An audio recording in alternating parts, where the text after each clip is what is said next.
Can you talk a little bit about what, if anything, was different a little bit last week, that you were able to at least get the game going a little bit? I think early on too, with just some of the quick passes, be it screens, quick game, bubble throws that are part of the run, it was all kind of an extension of the run game. So we kind of got the ball moving side to side, attacking a lot of different points. We're just able to be efficient. A little bit of that was the tempo we were able to play with. But all that starts with you're efficient on first down, puts you in a second manageable. We had a lot of normal down situations. We were able to get a lot of snaps, able to spread a lot of touches around. And then part of that, we did a good job on third down. I think we were over 50% on third down. That keeps those drives going. And then, your odds, chances of scoring, converting a third down within a drive, obviously everything goes up. So that was a big part of it for us. You feel like moving forward, that's going to have to be the game plan, because if you're playing a backup quarterback, and if you're not giving them some help with the running game, it kind of handcuffs you a little bit. Yeah, any game we go into, it's what can we do to move the football? And that just kind of was the way that game went. We were able to stay on pace. We were able to stick with the run game, get a lot of runs called, just because of the game script, the way things went, I think, for us there. And that obviously fit how we wanted to play those guys. You get a chance now. The first half, we dominated time of possession. You would have obviously loved to punch in the red zone opportunities. We had some missed opportunities there that keep you from scoring touchdowns. You're instead settling for field goals. That was a big thing. But now we have Aaron Rodgers sitting on the sidelines watching us play, and that was a big part of our first half success, at least. Other than the opportunity to play because of unfortunate injuries, what do you think's the biggest thing that Mac is getting out of this year here? I think just like anything, this is 1 year and a long career for him. So you're experiencing a lot of different things. He spent, 3 years in New England, seeing it done a certain way, offenses called a certain way, installed a different way, game plan. So then you're just getting exposed to more. I think over the longevity of your career, that's a good thing. You lean back on, I've done it a lot of different ways. You kind of see what fits best for you, your process within the week. So I think just exposure to more, I think, benefits anybody throughout the course of their career. Do you think he could be a starting quarterback in this league again? Do you think Yeah, I think so. I think he's showing that. And you see it. He's getting more and more comfortable. We're all getting more and more comfortable with how we utilize him, how we utilize the personnel within his strengths. All of that just kind of, I think, shows that anytime you put him in a situation that's favorable for the things he does and the game script that's going on, I think that's a benefit to him. What's the challenge right now for Mac in terms of the deep passing game, 20 or more yards? Doesn't seem like there's really much connection in the last few weeks. Yeah, we feel like we've had a few opportunities that we've missed our chances on. And then, really it's every single play is its own. So sometimes we're calling it, sometimes it's not getting thrown. What is that? Coverage, pressure. As long as we're doing the right thing with the football each down, we're okay with moving the ball forward, however that fits. Now, we'd love to have the one-play drives, launching shots over the top and getting those explosive touchdowns. But as long as we're putting the ball in play, moving forward, staying efficient, staying ahead of the chains, that's just another way to play. But we feel like we have the ability to do that. We obviously have to show that and make defenses honor that as well, too.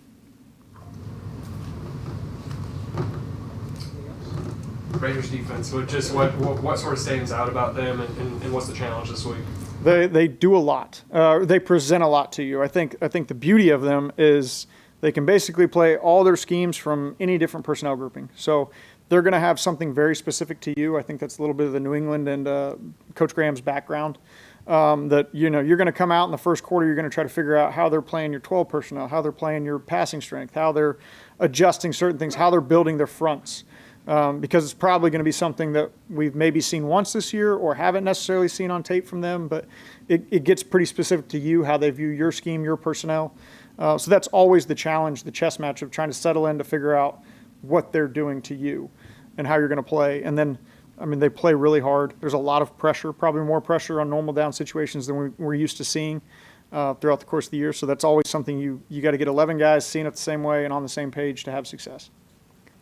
One thing about Brian Thomas, if you could sort of illuminate it a little bit, what is it, because a lot of really good receivers in the NFL don't get 1,000 yards in their rookie season. Right. Dante Adams, I think it was his 5th year before he got one. Right. What has he been able to do early on, especially given the quarterback situation you're facing, to be able to get where he's at? I think a lot of it, unfortunately, with all the injuries, is it's put more on him, and he's we kind of took our time building to it, and then we were kind of forced into it with losing, we've lost Evan, Gabe, Christian, all those guys.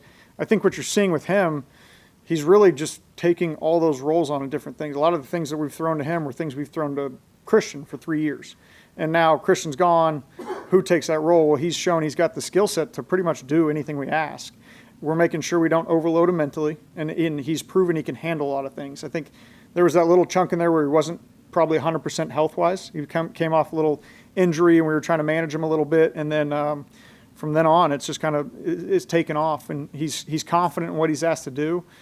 He's confident in his role in the room. He's growing into just everything we've asked every single day. So it's kind of circumstances giving him the opportunity where if everybody stays healthy, I don't know that you see the explosion as statistically that you would see, because that's kind of getting filtered throughout. I mean, he caught a kind of a bang eight the other day that typically would have been a Gabe Evan type thing. He caught some choice routes that typically have been Christian and Evan. He's just kind of been able to move around and take all these spots that a lot of people have done, and using Parker and Brenton in that role as well has been beneficial to everybody. But the circumstance, the opportunity that he's been given, I think has really kind of put him in position. And then he's got the ability to do it all. That's the biggest thing. I mean, if he didn't have that, we wouldn't put that on his plate. We wouldn't ask him to do it all, but he can. So. How impressive is that for a rookie receiver to Yeah. take all those roles? Very impressive. I mean, mentally to be able to handle it, I mean, it's the same thing. We've talked about it before.